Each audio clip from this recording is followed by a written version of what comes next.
आप करें तो रासलीला, हम करें तो करेक्टर ढीला। अब आप समझे सर, 1976 में भ्रष्टाचार के आरोप के ऊपर इस कांग्रेस ने करुणानिधि जी की सरकार को बर्खास्त कर दिया और 80 में जब इंदिरा जी की सरकार बनी तो यही डीएमके उनके साथ हो गई। राजीव गांधी का मर्डर हुआ, कमीशन बना, वर्मा कमीशन बना और जैन कमीशन बना, और जैन कमीशन ने कहा कि लिट्टे को सहयोग करुणानिधि जी की पार्टी डीएमके देती थी। क्या जैन कमीशन गलत था? क्योंकि उस कमीशन को आपने उसके बाद भी आपके साथ है। मैं तो बहुत सम्मान करता हूं। आप यह बताएं कि आप भ्रष्टाचार की बात करते हो, आप ईडी, सीबीआई, इनकम टैक्स की बात करते हो।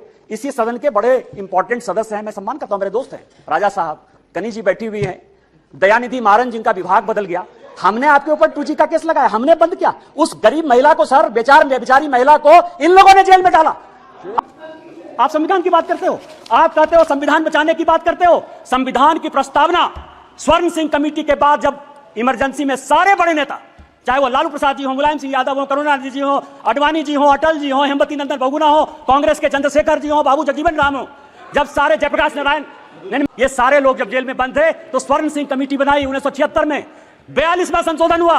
उस 42वें संशोधन ने हमारे धर्मपरायण देश को, हम धार्मिक हैं, हम हिंदू हैं, बिट्टू यहां बैठा हुआ सिख है, बुद्धिस्ट हैं, रिजू जी उन्होंने कहा कि हम बुद्धिस्ट हैं, यहां ओवैसी बैठे हुए, इस्लाम उनके लिए गर्व का विषय है। आपने हमारे देश को धर्मनिरपेक्ष कर दिया, पूरे प्रेमबल को बदल दिया और आप संविधान बनाने की बात करते हो। उन्होंने कहा कि जो हम कानून बनाएंगे, जो फंडामेंटल राइट हुए थे, जो हमने हमारे फोरफादर्स ने जो फंडामेंटल राइट्स दिए थे, उसके साथ आपने फंडामेंटल ड्यूटीज एक अलग शब्द जोड़ दिया।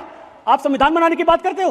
पूरा का पूरा 42वां संशोधन, उन्होंने कहा कि जो राहुल गांधी जी का सोना से आलू वाला बयान है वो उनका नहीं है, वो मोदी जी को कोट कर रहे थे जिन्होंने राजकोट में यह बयान दिया था। आपकी जानकारी आज से दुरुस्त हो जाए, आपको चलिए अब छोटा सा जवाब। एक बयान में कोई विवाद नहीं कर सकती हैं। 2019 के चुनाव के समय वो राजस्थान में गए और कांग्रेस के एक बहुत बड़े नेता थे कुंभाराम जी, उनके नाम पर कांग्रेस ने योजना चालू की थी और वो एक नहीं 3 बार बोल गए कि मैं इन सरकार को बधाई देता हूं कि उन्होंने कुंभकर्ण योजना शुरू की थी।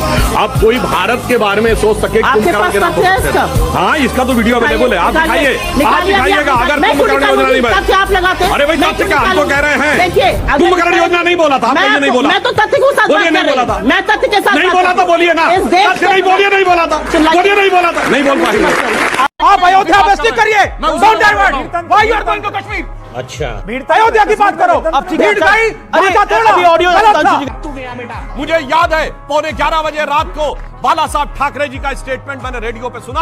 हमारे नेता डिफेंसिव में थे। बाला साहब ठाकरे जी से पूछा गया कि आपके पार्टी पे आरोप है कि आपके कारसेवकों ने वो ढांचा गिराया, तो बाला साहब ठाकरे जी ने कहा कि अगर मेरे कारसेवकों ने गिराया है तो मुझे इस पे गर्व है। बताओ किसका मुंह काला? इनका बोलो, आप बोलो किसका काला? सनातन में क्या कहता है किसी का अपमान करना?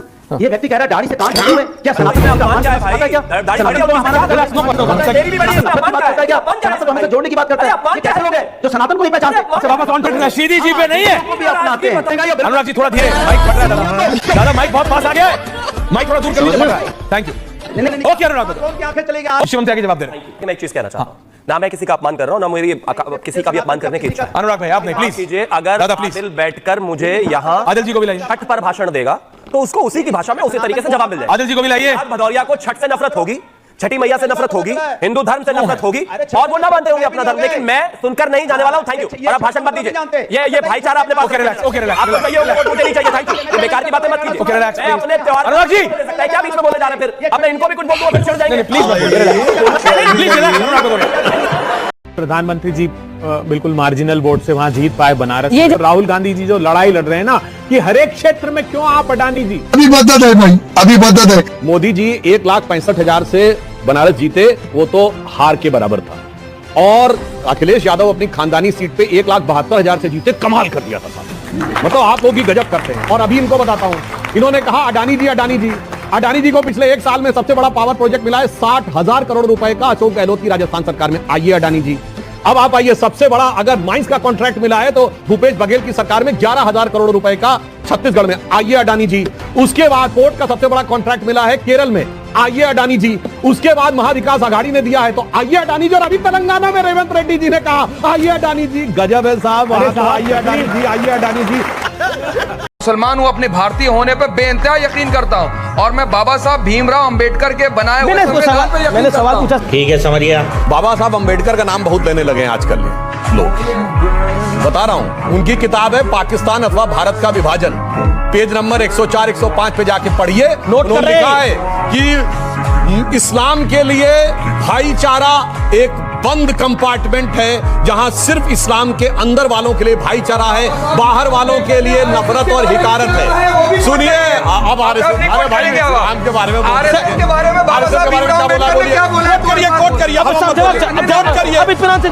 कहाँ लिखा है? मैंने किताब कोट करके बोली, हम मत बोलिए। इन्होंने कहा देश की पहली महिला राष्ट्रपति जो आदिवासी समाज से थी, जिस दिन उन्होंने जाकर राम मंदिर का दर्शन किया, अगले दिन महाराष्ट्र के कांग्रेस अध्यक्ष नाना पटोले ये कहते हैं कि राम मंदिर का शुद्धिकरण कराना चाहिए। इससे बड़ा अपमान हो सकता है कि अनुसूचित जनजाति की जिस दिन महिला राष्ट्रपति गई और उस दिन जाके कह रहे हैं शुद्धिकरण कराना चाहिए। क्या मतलब था शुद्धिकरण का, ये बताने का प्रयास करिए। और जो मैंने सवाल पूछा था उसका जवाब नहीं आया। राम मंदिर पर न जाने वालों के तीन प्रधानमंत्री और एक युवराज बाबर की कब्र पे जाके सिजदा कर चुके हैं और यहां से लौटा चुके हैं, उसका जवाब नहीं आया। ने ये जो पेज नंबर बताए हैं ना, इत्मीनान से बोलिए, बिल्कुल सारे टोटल गलत हैं। let him complete अनफेयर है ये, let him complete, prove it, आप प्रूव करिए, मैं मौका दे रहा हूं आपको। अब झूठ का कोई प्रूफ होता है? क्या आप कह दीजिए मसीह आलमगीरी में नहीं लिखा है। आप लिखिए कि मैं हलफनामा कोर्ट में देने को तैयार। सबूत तो देंगे महाराज, झूठ सबूत तो देंगे, कोई पास नहीं होता, मेरे पास क्या होगा? झूठ मतलब आप कह रहे हैं किताब भी नहीं लिखी गई वो? नहीं, किताब नहीं, ये जो बता अरे रहे हैं साहब इसीलिए तो नहीं सर्वे होने दे रहे हैं, क्योंकि झूठ का प्रूफ नहीं होता है, सच का प्रूफ होता है, इसीलिए। अच्छा ये बताइए सर, सीमा गुलाम हैदर के बारे में आप क्या कहना चाहेंगे, जो पाकिस्तान से हिंदुस्तान आई है बगैर वीजा के, बगैर परमिशन के? जांच एजेंसियों की सिक्योरिटी के बारे में आप क्या कहेंगे सर?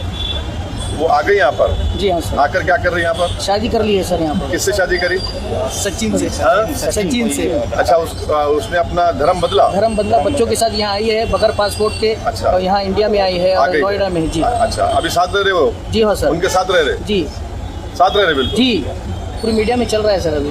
अभी इसको बताइए क्या हो रहा है? फिर रिलीजियस कन्वर्शन लॉ बना दिया आपने, ये लव जिहाद नहीं हुआ? नहीं मालूम मेरे को, ये नहीं हुआ क्या? तो वो पाकिस्तान से कैसे आ गई आप इंडिया में? नेपाल के जरिए आई सर। नेपाल के जरिए सर। अरे भैया, ये BSF को बोलिए, अमित शाह को बोलना चाहिए, ऐसा कैसे बॉर्डर क्रॉस करके आ गए? सर उसको रॉ एजेंट कहा जा रहा है पाकिस्तान का, यहाँ की मीडिया में चल रहा है, रॉ एजेंट कहा जा रहा है पाकिस्तान। वो रॉ एजेंट है? जी। 3 बच्चों के साथ रॉ एजेंट है?